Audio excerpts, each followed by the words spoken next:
Welcome into Sosa's Steam Room. Today we're talking the Loser Bowl, the Rajon Rondo effect, the hot stove heating up, the Blackhawks injuries, and of course, Blake's love life. Hit it.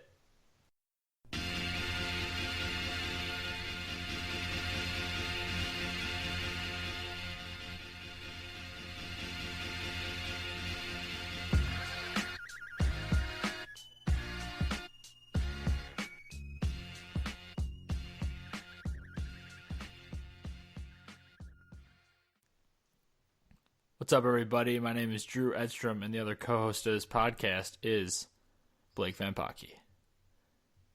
How's it going, Drew? You know, it's going, man. How about yourself? How are you doing? I'm doing pretty good.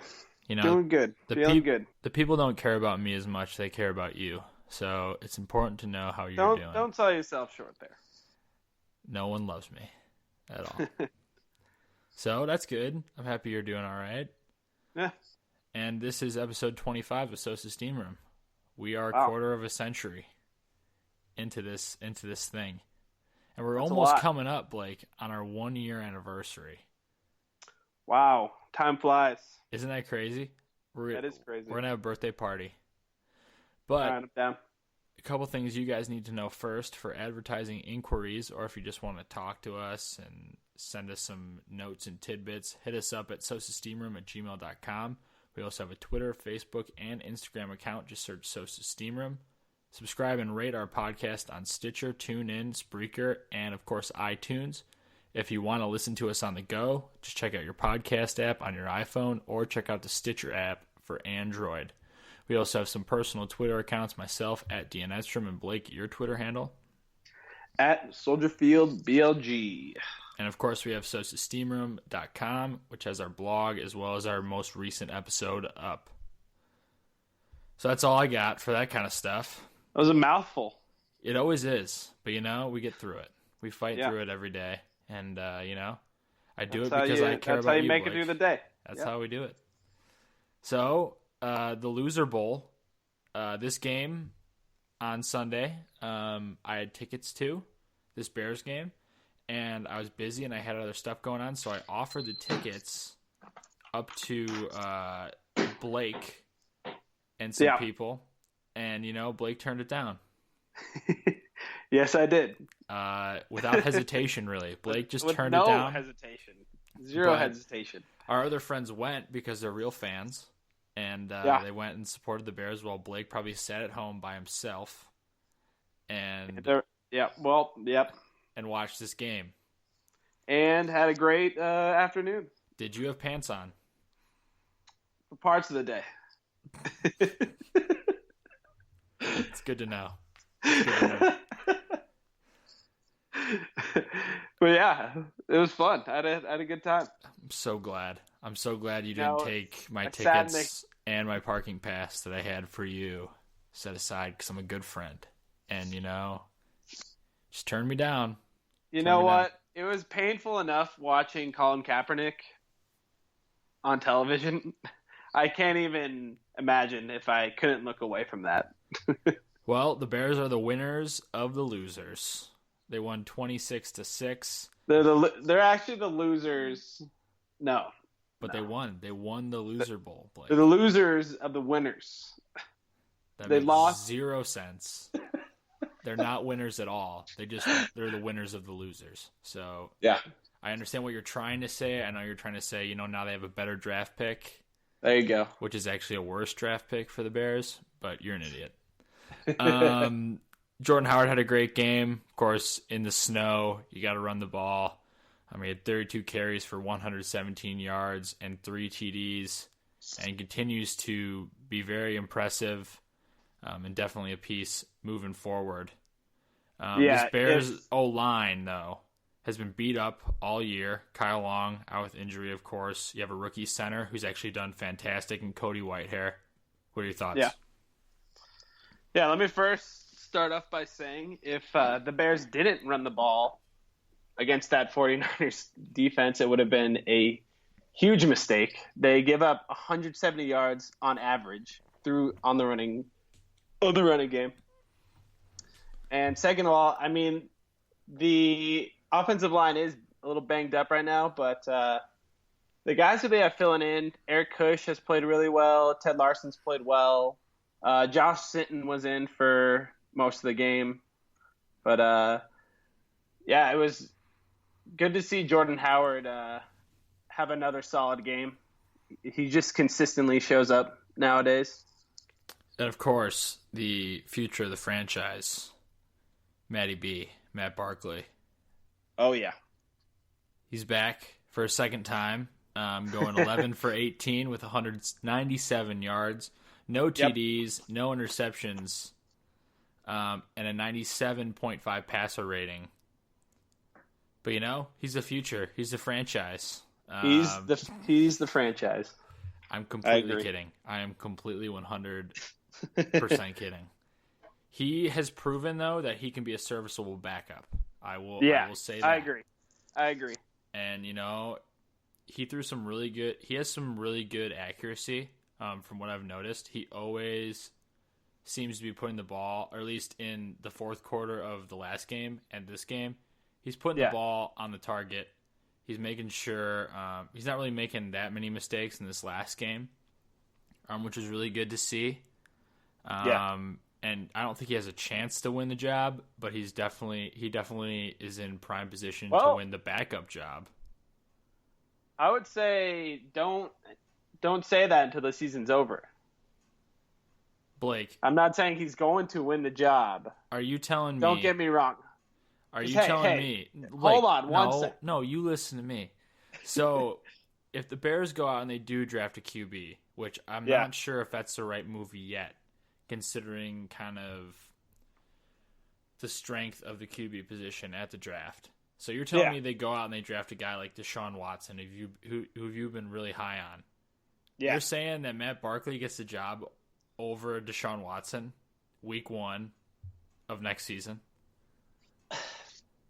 Well, in that situation, I would probably say this is the thing. We don't know exactly how Matt Barkley is going to pan out in these next 4 games, so it's hard for me to kind of predict that far ahead in the future. But if he does come out and has like 4 really solid games with little mistakes and he's still throwing accurate deep balls, like, I don't know, we'll see. At least give him a chance next year to compete for a job.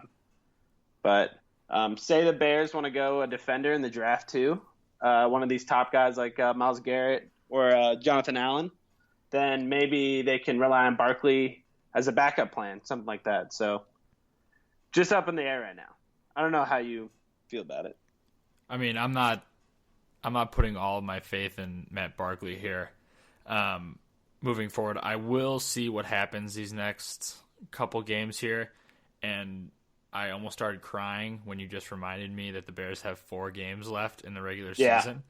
It feels like they have a lot less, but there's 4 games left, so that's really depressing. Something. That's really depressing. But I mean, I guess I'll enjoy these next 4 games as much as I can. Watching Jordan Howard run the ball and the defense continue to play well. Leonard Floyd is fantastic. There is one reason to watch this team, and it's the draft class of this year. Every single guy in that draft class has shown at least that they can play at an NFL level, maybe even at a starter level. So that's probably the only reason I would say to turn on your TV on Sunday. But, they might also spoil some teams down the stretch here. They play 3 division games to end the season. So we'll see what happens. I mean, you've had so many injuries this season that you are kind of forced to put young guys in. And those guys, to get those guys meaningful snaps and meaningful playing time is important. Mm-hmm. And, the 49ers are just so bad. The worst team, probably besides the Browns. They're arguably worse than the Browns. Oh, my gosh. It's 10 straight, 11 straight losses? Yeah. 11. That's just ridiculous. They had 6 net passing yards. Yeah. 6? More sacks than passing yards for Colin Kaepernick. Woof. Yeah, it was woof. It was a bloodbath. Even Pernell McPhee. Wasn't that Pernell McPhee after the game with that soundbite saying that we have to beat teams like this? Something like that. Did you see that? I didn't see that one. He was asked by a reporter like about the game, and he was like, Yeah. well, shit, we should beat teams like this or something like that because the 49ers are just that bad. I was breaking down the game like Saturday, and I was, going unit by unit, QB, special skill positions, and like I kept putting the Bears, and I was like, are they really like this much better than them? Like every category ended up being the Bears' favor. So, and that's how it looked in the game. So, I mean, it made sense.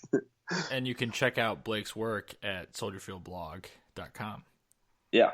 So there you go. There's a nice little plug for you. Nice You're little welcome. plug. You're welcome. Bears defense. Vic Fangio has his guys ready to go every week. We've talked about it on the podcast before.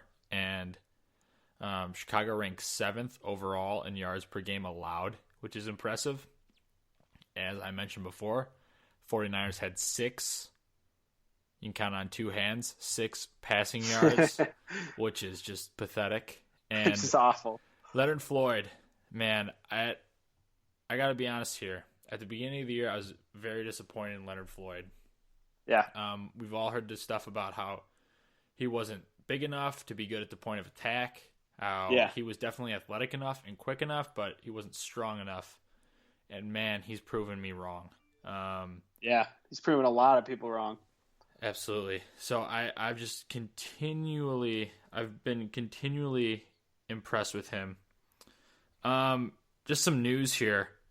Klay Thompson has 60 points through 3 quarters. So, can we get a little update music? I'll plug it in there. Part? Yeah. We have the weekend update. Weekend update. Monday update. Klay Thompson has 60 through. Well, okay, call it now. Will he beat Kobe Bryant? No, but I think yes. I say yes. I think he gets 75. Mark it down. I'll go 84. He's getting 84. He has 60 on 33 shots. Wow. To put that into perspective, Kobe had 60 in his last game, last professional game, on 50 shots. Yes. Yeah, I remember that. One of the best games of all time, though. I love that game. And another news tidbit here. Klay Thompson has done this in 29 minutes. Wow. That's absurd. That is absurd. That's awesome. We're going to keep tabs on that. Absolutely, please. He's getting 84. No, he's going to get 75. I don't think he gets 82, but, crazier things have happened. Yeah. True. We'll see. We will see. So, back to the Bears defense here. Sorry for the news little from very good to very bad. Yeah, why? The Bears defense is decent, but the Bears in general. They're actually not bad. They're actually not that bad. Akeem Hicks also been very impressive. Yep. Definitely. Do you think he's the best offseason pickup for the Bears? I would put him probably at the top since Jarrell went out. He's been such a force inside. And him with Eddie Goldman next to him, too, have just been getting better every week. So, yeah, I would say so. He's been, a cheap guy that they'll have for the next year. And we'll see, what they can do with him inside. Leonard Floyd definitely benefits off the pressure they get on the inside.